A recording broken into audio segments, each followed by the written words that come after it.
l'occasion de se remettre à l'écoute et de dialoguer avec l'autre.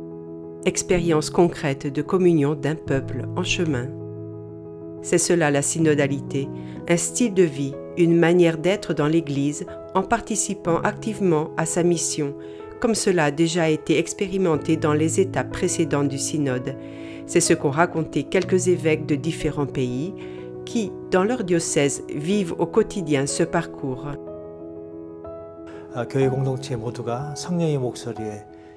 En cherchant à bien écouter la voix de l'Esprit Saint, nous tous de la communauté ecclésiale de mon diocèse avons commencé à prier avant et après chaque messe.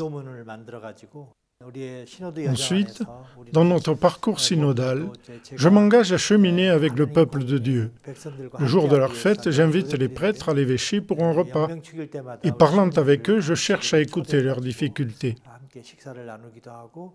En outre, lors des réunions des différentes associations du diocèse, je m'efforce d'accueillir les opinions les plus variées et on réfléchit ensemble à la manière de résoudre les problèmes qui se présentent.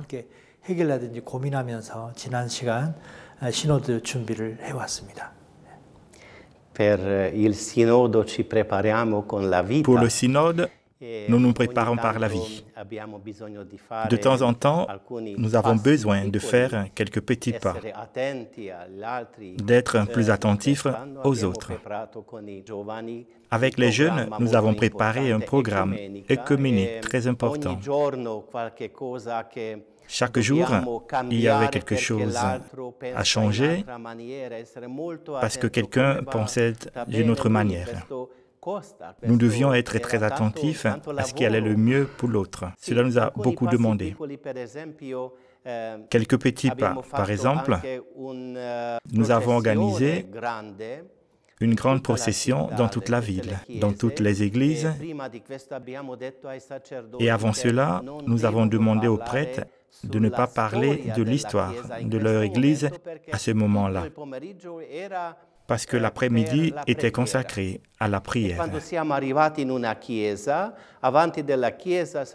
À notre arrivée dans l'une des églises, le prêtre nous arrête sur le porche et commence à nous raconter toute l'histoire, comment cette église a été construite. Il me venait l'envie de le juger.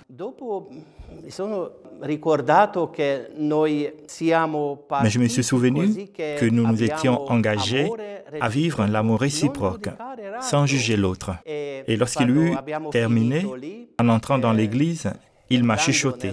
« Excuse-moi, j'ai raconté plus que prévu, parce que le cœur qui devait animer le programme n'était pas encore arrivé. C'est pour ça que j'ai dû parler. Maintenant, il est arrivé. »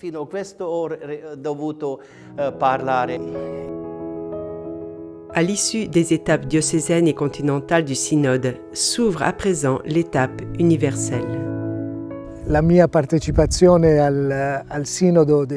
L'annonce de ma participation au synode des évêques sur la synodalité a été une grande surprise pour moi, vraiment. C'est une grande responsabilité que je cherche à bien vivre. J'essaie en somme de me préparer, naturellement dans la prière et en m'efforçant de vivre le plus possible en communion avec tous.